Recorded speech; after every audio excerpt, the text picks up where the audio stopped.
Welcome back to a daily dose of good news. When is defeat not defeat? Apparently, Donald Trump once said, "Sometimes by losing a battle, you find a new way to win the war."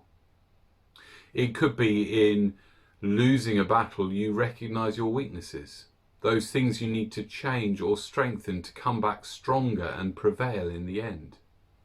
Sometimes in losing a battle, your opposition lowers its guard in future, allowing you to ultimately win the war. For Jesus, it was different. Then came the day of unleavened bread, on which the Passover lamb had to be sacrificed. Jesus sent Peter and John, saying, "Go and make preparations for us to eat the Passover." "Where do you want us to prepare for it?" they asked. He replied, "As you enter the city, a man carrying a jar of water will meet you.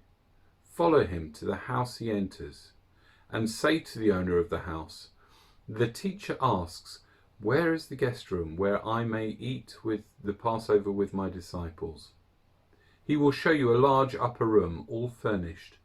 Make preparations there." They left and found things just as Jesus had told them. So they prepared the Passover.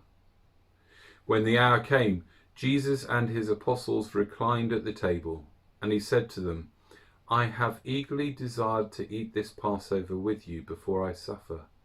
For I tell you, I will not eat it again until it finds fulfillment in the kingdom of God." After taking the cup, he gave thanks and said, "Take this and divide it among you. For I tell you, I will not drink again of the fruit of the vine until the kingdom of God comes." And he took the bread, gave thanks, and broke it, and gave it to them, saying, "This is my body given for you. Do this in remembrance of me." In the same way, after the supper, he took the cup, saying, "This cup is the new covenant in my blood, which is poured out for you. But the hand of him who is going to betray me is with mine on the table. The Son of Man will go as it has been decreed, but woe to that man who betrays him." They began to question among themselves which of them it might be who would do this. Jesus and his followers were celebrating Passover, remembering the occasion when God brought about judgment on their Egyptian overlords and setting them free. This was a solemn yet joyous occasion. It spoke of death to their enemies and salvation for themselves.